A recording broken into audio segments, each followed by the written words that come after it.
책이 부자로 만들어줄까? 나는 책이야말로 여전히 삶의 가장 좋은 도구라고 믿는다. 인터넷이나 방송을 통해 더 빠르고 정확한 자료를 찾아낼 수도 있지만 책이 주는 내밀한 정보를 따라갈 수는 없다. 나는 지금도 여전히 한 달에 20여 권의 책을 산다. 관심사가 다양해서 독서량이 많은 편이다. 물리학 이론에 빠지면 관련된 책을 한꺼번에 주문하고 채권이 궁금하면 채권책을 모조리 산다. 특정 작가에게 빠지면 절판된 책까지 중고를 찾아서라도 구해놓는다. 다행히 나는 책을 상당히 빨리 읽는 편이다. 300페이지 내외의 책은 2-3시간이면 읽는다. 필요하면 밑줄도 긋고 어떤 문장이나 단어를 읽고 나의 의견이 떠오르면 여백에 적어놓는다. 책의 내용과 다른 생각이 떠올라도 그냥 적어놓는다. 제목과 달리 내용이 부실하거나 마음에 들지 않는 책은 굳이 끝까지 읽지는 않는다. 나는 작가와 책 제목을 잘 외우지 못해서 읽은 책을 또 사는 경우도 많다. 다행히 요즘은 인터넷 사이트에서 주문을 하면 결제하기 전에 구매한 기록이 있다고 친절하게 알려준다. 나의 서재에는 수천 권의 책이 있다. 그런데 이 책이 나를 부자로 만들어 주었을까? 아니다. 책은 당신을 부자로 만들지 못한다.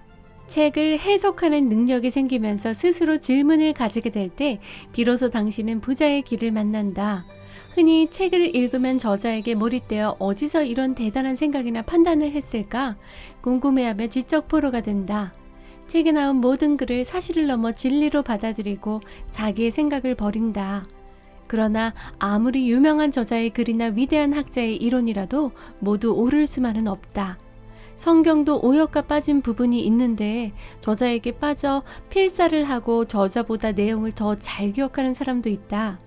어느 부분이 옳다는 것만 보고 그 밖의 모든 부분이 옳지 않을 수 있다는 생각을 전혀 하지 않기에 생기는 일이다.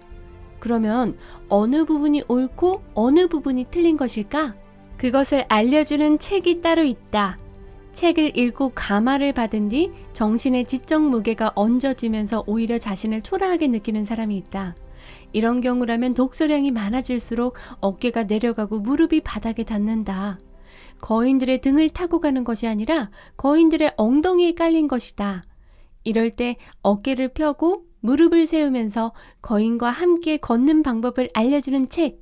그 책은 바로 산책이다. 산책을 통해 살아있는 책을 접하는 것이다. 의심하지 않고 질문하지 않는 책은 아무리 읽어도 죽은 책이다.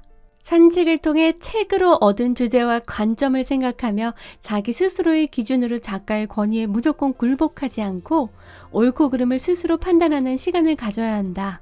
이를 통해 내려간 어깨와 굽어진 무릎을 펴고 스스로 홀라서는 연습을 해야 한다. 책을 읽을 때마다 무릎은 다시 굽혀질 것이다. 하지만 스스로 생각하는 연습을 계속하다 보면 다리에 근육이 생기고 어깨가 펴지면서 스스로 혼자 우뚝 서는 날이 있을 것이다. 산책과 자문을 통해 의심하고 질문하는 습관을 길러야 한다. 길을 걷거나 조용히 앉아 오늘 읽은 책의 내용을 숙고하는 시간을 가져보기 바란다. 그러면 아무리 위대한 선생이 쓴 책이라도 페이지를 늘리기 위해서 쓴 헛소리도 보이고 단순히 팔기 위한 목적에 따라 이론을 만들어낸 자기 개발서도 보인다. 당신 마음의 무릎이 건강해졌기 때문이다.